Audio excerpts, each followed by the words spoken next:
former North Carolina guard, then Michigan commit, now back on the open market, Caleb Love. A lot of people speculated that Memphis would be in contact with him the first time around. They weren't.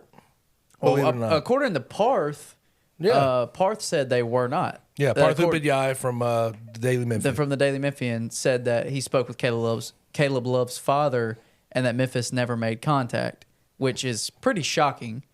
It's kind of wild. Yeah. Kind of wild. Unless but they, the Jaden Bradley thing, and they were probably looking down different avenues. Different irons in the fire. And now that You've messed out. Yeah, now that now that it's getting dry,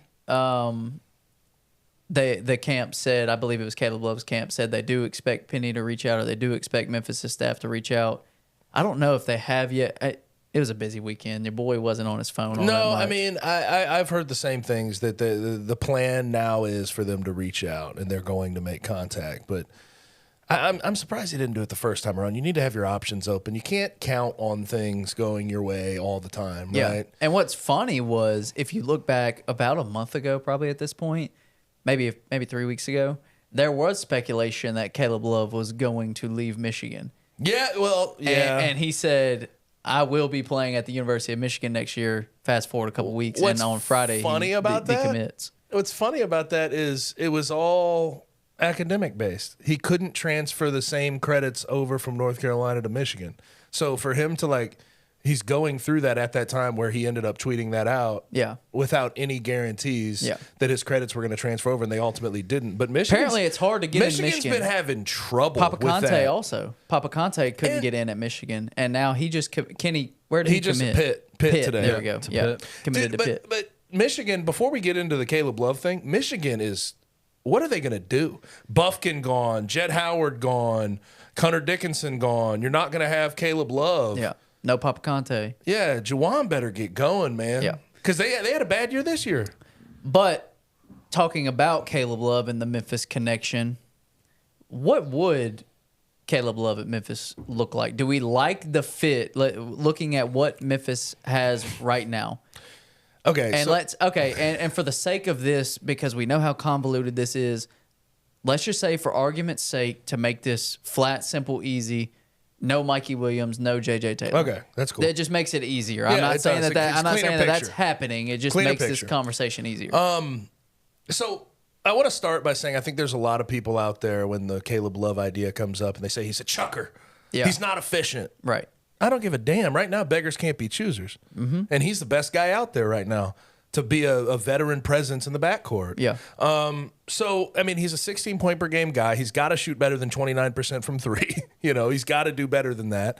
He's got to shoot better than, 37% from the field. Yeah.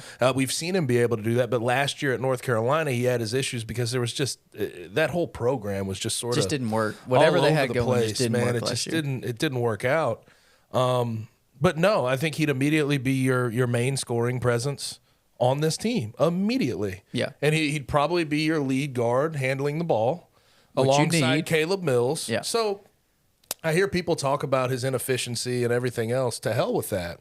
If you can go get this guy on campus right now, go get him on campus. Yeah, and you mentioned Caleb Mills, and I think that's a big reason why I like this fit so much if Caleb Love were to come to Memphis, because as it sits right now, a lot of us look around and say, man, is Caleb Mills going to be the ball-dominant guard on this team? And that's not really his role. He would. Right.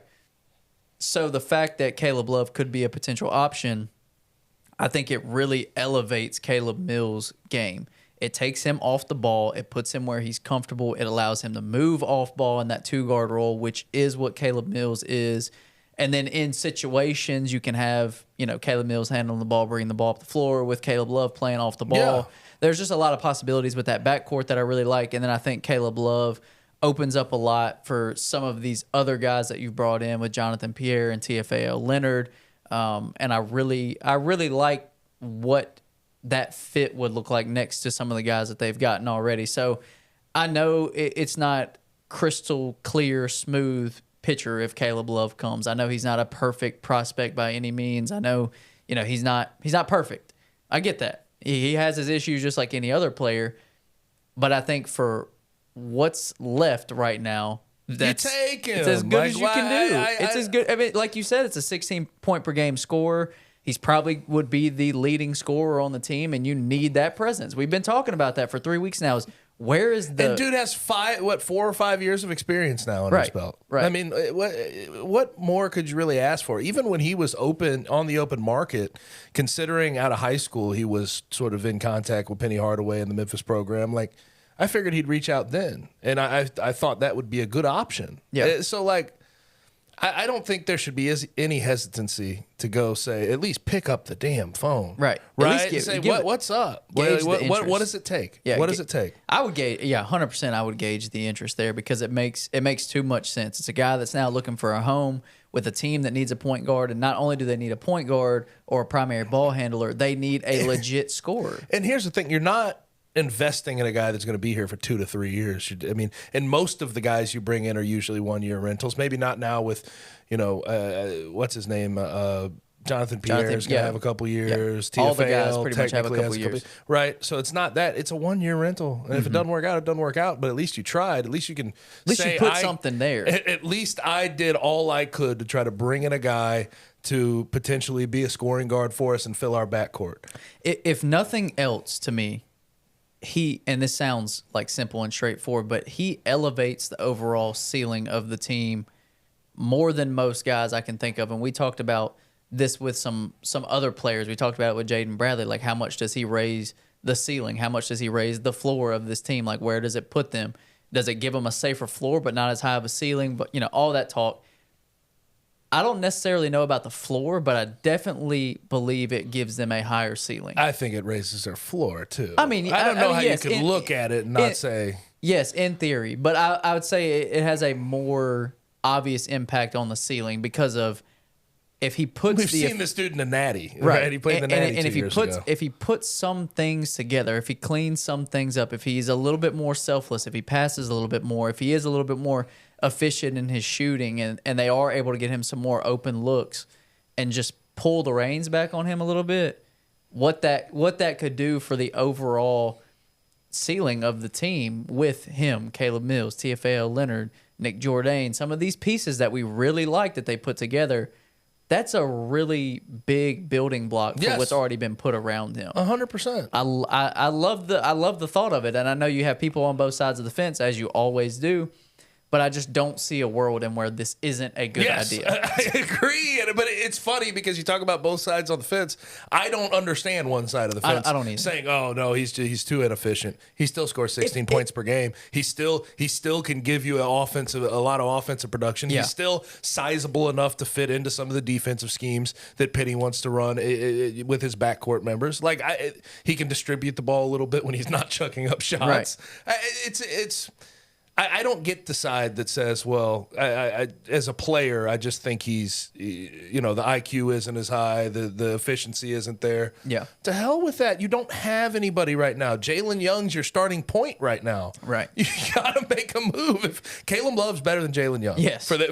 If people were wondering, Caleb Love is better than Jalen Young. So if you have a guy that you can go get, that you can reach out to reasonably and see if he can get on campus, go do it. Pull the strings. And the only way that I can see the other side of the fence is if there were 3 or 4 more options and people felt like Caleb Love was the least of those. Like say, exactly. like say you were picking between Jordan Dingle, Jameer Nelson Jr., and Caleb Love.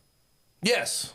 Okay, then Jaden Bradley even, I think Bradley, you could throw in there, even though he's got less experience. Right. Then I can see, like, okay, I would rather have this guy than this guy. Or I'd rather, then the argument makes more sense. But with how bare the cupboard is becoming day by day, hell, it makes too much sense. If Caleb Mills averaged 17, 18 points a game at Florida State, you'd say, okay, to hell with it. Like, right. I don't even know if we really need this guy necessarily, although he still could help even in that situation.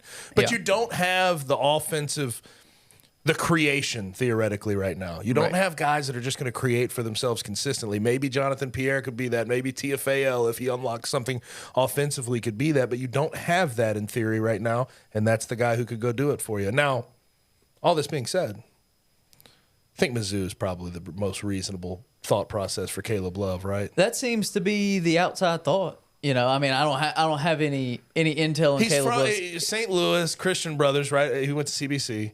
Lafayette, we used to play them in football and everything else. But, he's got the ties to Mizzou. They were in the picture even in high school. And Dennis Gates is doing a damn good job there. Yeah. So I think that would be a pretty – that's where I'd bet my money right now. Yeah, I mean, it makes sense, but the path of least resistance is not always the path chosen. True, very true. Especially in this day and age. And I'm just saying that off, a little bit of just making some of those connections, educated speculation. Right. But like, I mean, I think your guess is as good as mine, right? But we'll see. So let's do a likelihood. These rumors, right? Mm-hmm. What's the likelihood that Caleb Love suits up for the Memphis Tigers next year? Ooh, God. Right now, I'm about like 35. Oh, I think that's pretty high. I was going to say 20. I'll go 25 to 30. 25 to 30. 20%'s fair. And then I think a lot of, Mizzou would be about a 50, 55, 60 even. Yeah, we'll see how that one shakes out.